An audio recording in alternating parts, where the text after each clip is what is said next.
नमस्कार। जनता पॉलिटिक्स में आप सबका स्वागत है। सबसे पहले आप सबको पवित्र श्रावण मास की बहुत बहुत शुभकामनाएं। दोस्तों, अभी कुछ दिन पहले भाजपा के चाणक्य अमित शाह ने कहा था कि अगले 30 से 40 साल तक भाजपा युग चलता रहेगा, भारत विश्व गुरु बनेगा। तो आज हम इस पर तथ्यों और आंकड़ों के आधार पर बात करेंगे कि क्या ये सचमुच सही है।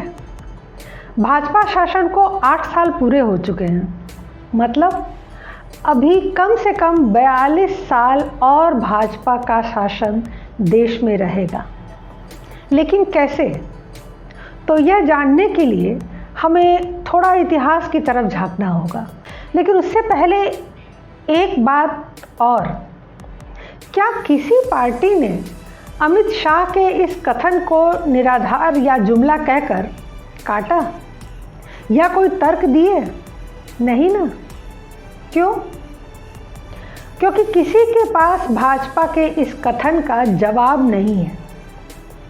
यह भी हमें इतिहास ही बताएगा कि क्यों कोई पार्टी इस पर जवाब नहीं दे पा रही है। अगर हम एरा यानी युग की बात करें तो देश में 1757 से 1947 तक का जो युग था वो ब्रिटिश एरा कहलाया। 1757 से 1947 तक का युग ये ब्रिटिश एरा कहलाया। कोई भी उस समय ऐसी ताकत नहीं थी जो अंग्रेज़ों से मुकाबला कर सके। वो एक तरह से अजेय हो चुके थे। फिर नेशनल कांग्रेस ने इसमें घुसना शुरू किया, अपनी जगह बनाई और 1947 से 1989 तक ये जो पूरा समय था ये कांग्रेस युग था, लगातार 42 सालों तक। बाकी पार्टियां नाम भर की थीं, संघर्ष भी वो नहीं कर पा रही थीं। 1989 से 2014 तक का जो दौर था वो एक ट्रांजिशन फेज था। इस पूरे दौर में कोई भी पार्टी ऐसी नहीं रही जो अपने पूर्ण दम पर पूर्ण बहुमत की सरकार जो है वो बना सके। मिलीजुली सरकारों का ये दौर था। वजह ये थी कि कांग्रेस का ग्राफ लगातार गिरता जा रहा था और भाजपा का ग्राफ धीरे धीरे ऊपर चढ़ता जा रहा था। इसमें भी 10 साल कांग्रेस का शासन रहा जब मनमोहन सिंह प्रधानमंत्री बने। मतलब कि कांग्रेस को मिटते मिटते 52 साल लग गए। 2014 से आगे भाजपा युग शुरू हुआ, जिसे कि अब 2060-62 तक कोई हिला नहीं सकेगा। अब ये समझना ज़रूरी होगा कि ऐसा हुआ क्यों और कैसे यह दावा किया जा सकता है कि 2060-62 तक भाजपा एरा चलेगा। तो याद करें, जब ब्रिटिश इंडिया आए तो 50 साल उन्हें संघर्ष करना पड़ा था, एक एक राजघराने को हराने, कब्जे में लेने और उन्हें मतलब बड़ी मेहनत और बड़े समय खर्च करके वो हिंदुस्तान पे कब्ज़ा कर पाए और दिल्ली को जीत पाए, यानी दिल्ली में उनका कब्ज़ा हो पाया। 1857 का जो विद्रोह था वो ही अंतिम था, जब राजाओं ने ब्रिटिश शासन से जमकर मुकाबला किया था। उसके बाद कोई विशेष ऐसी लड़ाई या ऐसा युद्ध नहीं हुआ और अंग्रेज़ों का एक छत्र राज्य रहा। सबसे ज़्यादा और सबसे बड़ी लड़ाई अंग्रेज़ों ने मराठों के साथ लड़ी थी।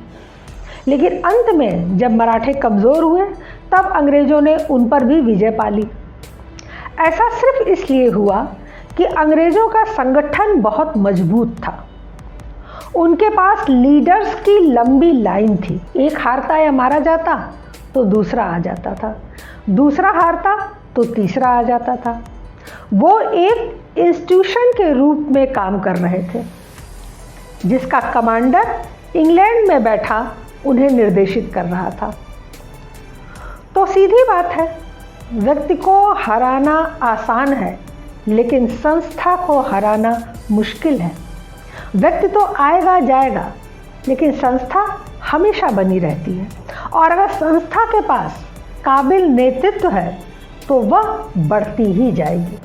1985 में एक अंग्रेज एओ ह्यूम ने कांग्रेस की स्थापना की और एक मूवमेंट के रूप में कांग्रेस की स्थापना हुई थी। 1915 में कांग्रेस एक पार्टी के रूप में सामने आई। बाल गंगाधर तिलक ने बहुत ही मेहनत से कांग्रेस को उस समय खड़ा किया था। उस समय कांग्रेस ने अपना एक संस्थान बनाया, अपना एक इंस्टीट्यूशन बनाया, जिसमें नेताओं की भरमार थी। हर लाइन में वहाँ नेता मौजूद थे। फर्स्ट लाइन लीडरशिप जो थी वो मोतीलाल नेहरू, तिलक, गांधी, इन लोगों की थी। सेकंड लाइन में सुभाष चंद्र बोस, पटेल, नेहरू, ये लोग थे। थर्ड लाइन में भी अन्य बहुत से लीडर थे जो तैयार थे। और इसके साथ कांग्रेस के पास था राष्ट्रवाद की आइडियोलॉजी। इस राष्ट्रवाद के मुद्दे से अंग्रेज मात खा गए, उससे वो नहीं लड़ पाए। इतनी बड़ी बड़ी ताकतों को हराने के बावजूद वो कांग्रेस की सिर्फ विचारधारा से हार गए, राष्ट्रवाद की विचारधारा से। उसका संस्थागत ढांचा बहुत मजबूत था। किस किस को मारते और हराते अंग्रेज? अंग्रेजों को भारत छोड़ना पड़ा। इस तरह देश में कांग्रेस युग प्रारंभ हुआ, जो कश्मीर से कन्याकुमारी तक और अरुणाचल से गुजरात तक हर जगह मौजूद था। अब ऐसी पार्टी को हरा पाना असंभव था। हर राज्य में 50% सीटें उसकी होनी ही थी। लेकिन कांग्रेस का खात्मा क्यों और कैसे हुआ? दरअसल जो विचारधारा आधारित कांग्रेस थी, उसमें नेहरू के समय से ही परिवारवाद घुस गया। पहले तो नेहरू ने अपने दंभ और असुरक्षा के कारण कभी सेकंड लाइन लीडरशिप को पनपने ही नहीं दिया। जो उठता आगे बढ़ता उसे काट दिया जाता था। इसलिए कांग्रेस से लीडर खत्म होने लगे। नेहरू के बाद कौन? इस प्रश्न का उत्तर किसी के पास नहीं था, कोई था ही नहीं। इसी वजह से 1964 में जब नेहरू की मौत होती है तो मात्र 2 वर्षों के अंदर ही 1966 में इंदिरा गांधी आ जाती हैं। बीच के 2 वर्षों में लाल बहादुर शास्त्री जी के साथ क्या हुआ वो आप सबको भली भांति पता है। यहीं से लोकतंत्र खत्म होना शुरू होता है धीरे धीरे, और धीरे धीरे ही तानाशाही का दौर प्रारंभ हो जाता है। इसी दौर में कांग्रेस में नेताओं का मनमुटाव भी शुरू हुआ, और यही दौर था जब कांग्रेस ने संस्थान का रूप छोड़कर परिवार की पार्टी का रूप ले लिया।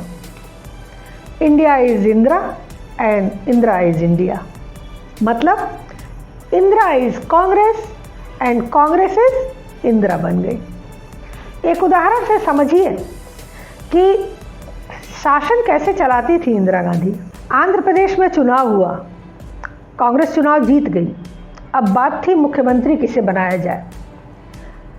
इंदिरा गांधी वहां पहुंची, उनके स्वागत में सारे जीते हुए विधायक एक लाइन में खड़े हो गए, अपनी फूल माला और जो कुछ भी उनके स्वागत में देना था वो दे रहे थे।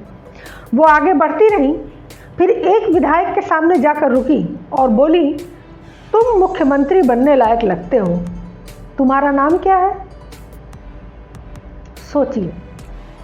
सोचिए, इंदिरा गांधी ने घूमते टहलते एक व्यक्ति को मुख्यमंत्री के लिए चुन लिया जिसका उन्हें नाम तक नहीं पता था। ये थी तानाशाही की पराकाष्ठा।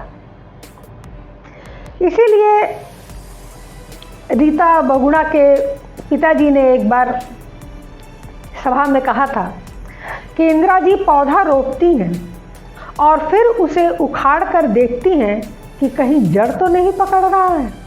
अगर जड़ पकड़ रहा है तो उसे उखाड़कर फेंक देती। ये स्थिति हो गई थी कांग्रेस की। गांधी और नेहरू के नाम पर जनता उन्हें वोट देती जा रही थी, मगर इन सब का भी एक्सट्रीम कब हुआ? जब 1984 में राजीव गांधी को प्रधानमंत्री बनाया गया। विदेशों में रहने वाला जो कांग्रेस का प्राथमिक सदस्य तक नहीं था, जिसने कभी म्यूनिसिपैलिटी का चुनाव तक नहीं लड़ा था, कभी किसी चुनाव प्रचार में हिस्सा तक नहीं लिया था, उसे सिर्फ इंदिरा गांधी का बेटा होने के कारण फ़ोन करके बताया जा रहा है कि तुम भारत चले आओ, तुम्हें प्रधानमंत्री का पदभार लेना है। और राष्ट्रपति जी जो उस समय विदेश गए हुए थे, उनका इंतज़ार न करके उपराष्ट्रपति से ही जल्दी शपथ दिलवा दिया गया। यह परिवारवाद का सबसे घटिया उदाहरण था और इसका परिणाम भी सामने आया। राजीव गांधी कभी अच्छे प्रधानमंत्री नहीं बन सके, केवल राजनीतिक अयोग्यता की वजह से। सैकड़ों इल्ज़ाम आज भी उनके सिर पर हैं। यहाँ से कांग्रेस पूरी तरह खात्मे की तरफ बढ़ चली। जब विचारधारा खत्म होती है तो सपोर्टर्स खत्म होते हैं। जब राहुल गांधी आए तो विपक्षी नेता भी बनने लायक नहीं थे। उन्हें तो बेसिक्स नहीं पता कि कहाँ पर क्या बोलना चाहिए और कैसे बोलना चाहिए। माँ बेटा अकेले म्यूजिकल चेयर खेल रहे हैं। जो पार्टी का एक अध्यक्ष भी न चुन सके, वो पार्टी कहाँ पहुँचेगी? 45 चुनाव हारने के बाद भी गद्दी पर बैठना हमारा जन्मसिद्ध अधिकार है, ऐसी तो उनकी सोच है।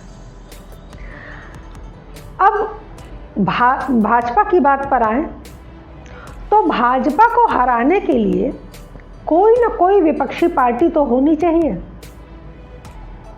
तो आप सभी पार्टियों को देखिए, सभी पार्टियां व्यक्ति आधारित पार्टियां हैं। व्यक्ति खत्म, पार्टी खत्म।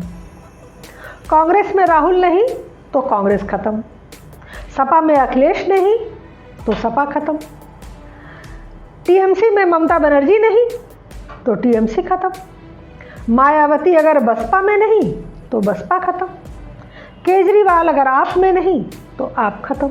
जयललिता के बाद उनकी पार्टी इसी तरह खत्म हो गई।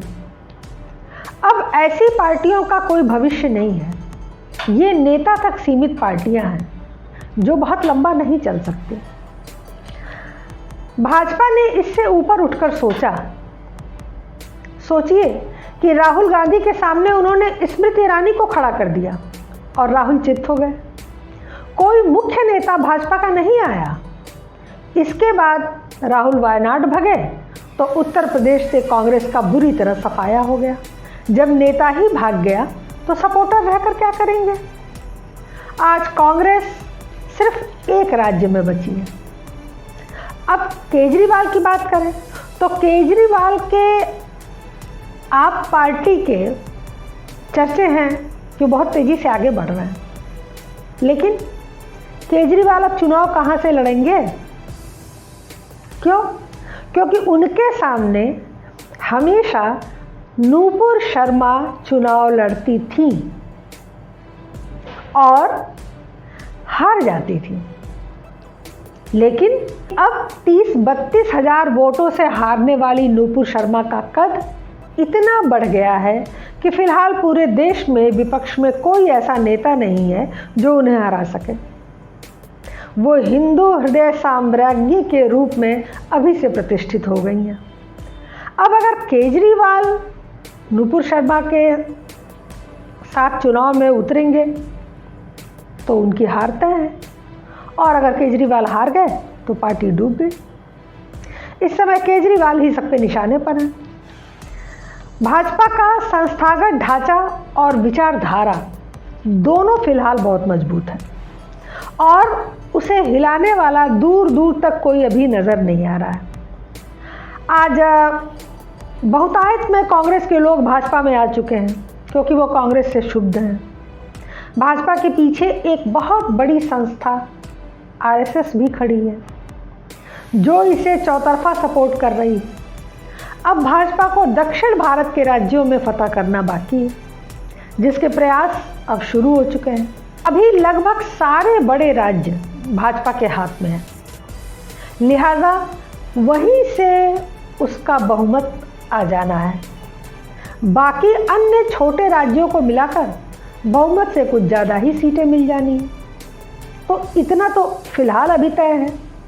सबसे बड़ी बात है कि अगले 30 सालों तक यहाँ कहीं भी परिवारवाद का कोई निशान नहीं दिखाई देना है।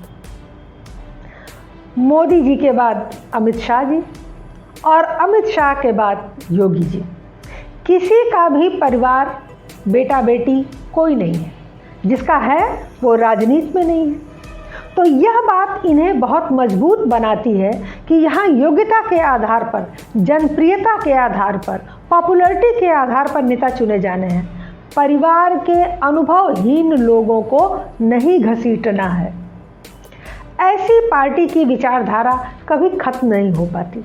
इतनी ज़बरदस्त लीडरशिप की लाइन है भाजपा के पास कि अगर पार्टी 70 साल भी चले तो इन्हें समस्या नहीं होगी। राज्यों में भी इतनी अच्छी लीडरशिप निकल कर आ रही है। असम, नागालैंड, उत्तराखंड, महाराष्ट्र, मध्य प्रदेश, इन सब के नेता आज सुर्खियां बटोर रहे हैं। जनता उन्हें सिर आंखों पर रखे हुए है। इन सब स्थितियों को देखकर साफ जाहिर है कि अगले 40 साल तक इस पार्टी को कोई छू नहीं सकेगा। तब तक राहुल बाबा 90 साल के होकर संन्यास भी ले चुके होंगे, तो शायद कोई कांग्रेस को फिर से जिंदा करे या कोई और पार्टी इस बीच में उभर कर सामने आए। संक्षेप में यह भी कहा जा सकता है कि जब तक राहुल गांधी राजनीति में रहेंगे, भाजपा का सूरज अस्त नहीं होगा। लेकिन इसके लिए बस भाजपा को इतना ध्यान रखना होगा कि कभी अपने मूल विचारधारा से समझौता न करें। यदि भाजपा ने विचारधारा बदली तो आगे चलकर उसके लिए समस्याएं खड़ी हो सकती हैं। उन्हें गांधी की विचारधारा से तो दूर ही रहना होगा। इस तरह भाजपा के चाणक्य अमित शाह का कथन पूर्णतः सत्य साबित होता है कि अगले 30-40 सालों तक कोई भी उन्हें हिला नहीं सकेगा और इस समय को भाजपा युग के नाम से याद किया जाएगा। आज के लिए बस इतना ही। हमारे चैनल को सब्सक्राइब करें, लाइक करें और सभी प्लेटफॉर्म पर शेयर करें। अपने विचार हमें कमेंट बॉक्स में ज़रूर बताएं। धन्यवाद। नमस्कार।